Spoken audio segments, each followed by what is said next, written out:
Hey guys, what's up? Serena here from thriftdiving.com, and today we are going to be removing a toilet and installing a new one. That's right, this is bathroom week. Yesterday you saw me do a tub refinishing and showing you how to actually clean that surface after you have refinished it. Well, today we are going to do toilets. Something looks a little odd here, doesn't it? This toilet is too short, it's too small, it's really not made for adults. So in this video, we are gonna actually remove this old toilet and we're gonna put on one that's a little bit higher. So if you've been following my blog for the last few years, you would know that I made over my half bathroom. It looks amazing now. However, some of the fixtures just needed to be updated, and this toilet was one of them. It was short, it needed to go.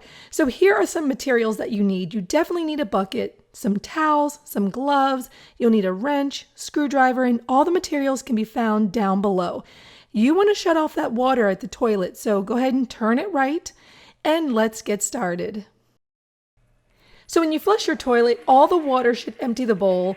Well, in my case, all the water did not empty the bowl. So at this point, I needed to actually get down and do like they do in Jailbirds. If you have not seen this on Netflix, you have to check it out. It's pretty good. So you would know the humor I'm talking about. We're not talking through the bowl today though, ladies and guys. We are actually just removing this water, and then we're going to try to remove some of the pieces. Now you can just lift this all up as one piece.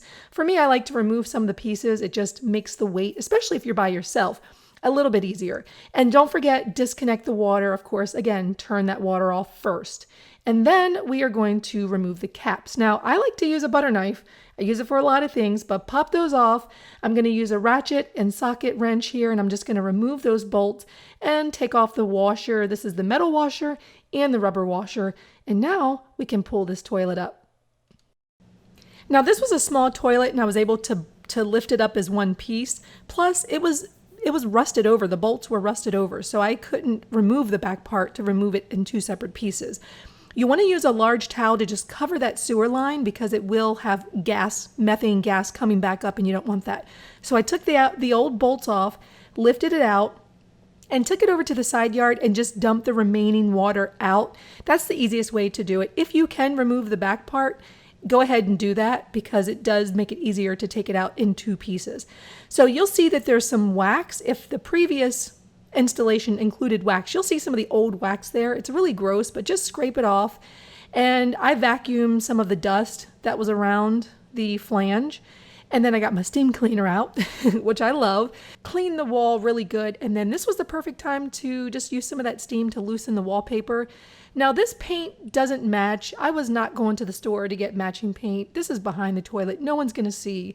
As long as it's just painted, it's fine. Nobody can see it. So for this toilet installation, I'm going to try a wax-free toilet seal. Now this is my third toilet I've done. I have used wax rings before. So if you are a professional, plumber, do not slam me for using a particular product. Anyway, you have to know, this is your flange. You have to know if your flange is below floor level, at floor level, or above floor level. So read the instructions. You may need to measure. Mine was slightly above floor level. But here you see I'm kind of playing around with the materials, trying to figure out, okay, am I at floor level or am I slightly above? This is the spacer. So if you are going wax free for your toilet seal and your flange is below the surface, or I think as well as at the surface of your floor, you may have to use this spacer. This is so it will allow you to have a proper seal when you put your toilet down. Most toilets, well, I should say all toilets, will come with a wax ring and some hardware, but most people prefer to buy their own. And some of these wax seals and also the toilet seals, the waxless ones, can be stacked on top of each other. So if your flange is further down, you can actually stack these and make it thicker. So you'll notice that the end of the bolts here are kind of an oblong shape. That's because it's going to hook into the flange, and this little plastic washer is just going to hold it in place. These can't fall over because when you go to sit your toilet down on top of these, it's got to line up. And see, look, it's fallen over, right? So putting that little plastic washer on top will hold it upright so you can put your toilet down.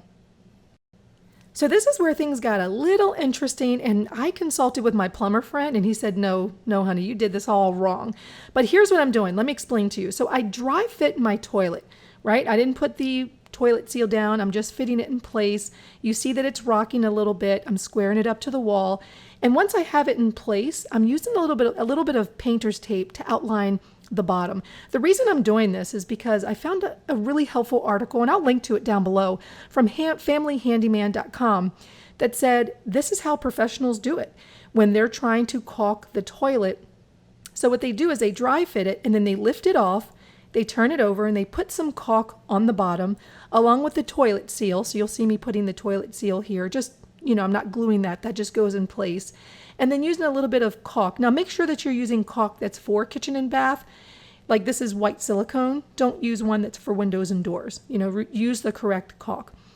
And then right inside of this line, I'm actually using the caulk there as well. And this caulk, according to the article, does really good with making sure your toilet's in place, it doesn't rock. And it said most homeowners will do it afterwards. Well, things got even more interesting here because you see that I'm trying to set this thing down in place and a couple of things happened. Number one, the toilet seal fell off. And I'm starting to freak out like, oh my gosh, I cannot set this thing down in place because if I do, I'm going to have caulk everywhere. Hello, this is why my plumber friend said never caulk until the very end. So I call my husband and he comes and I'm like, well, I think I can just squat down with a 50, 60 pound toilet on my lap and fix this toilet seal. So you'll see he comes to the doorway and I'm like, oh yeah, I got this, baby. I got this. So I set the toilet down in place and I give it some good pushes, kind of, shimmy it into place, making sure that I'm staying within those lines. And of course you want to make sure that you're still squared up to the wall. Now this is where my professional plumber friend said, Serena, no, just make it easy on yourself. Just assemble the entire toilet first, make sure that it's secure and then caulk. I did it differently than he did, but it still worked. So you want to put down the rubber washer first over the bolt and then followed by the metal one. And then you'll use the nut. Now you're just going to hand tighten this. You don't want to go too far because you don't want to crack the porcelain.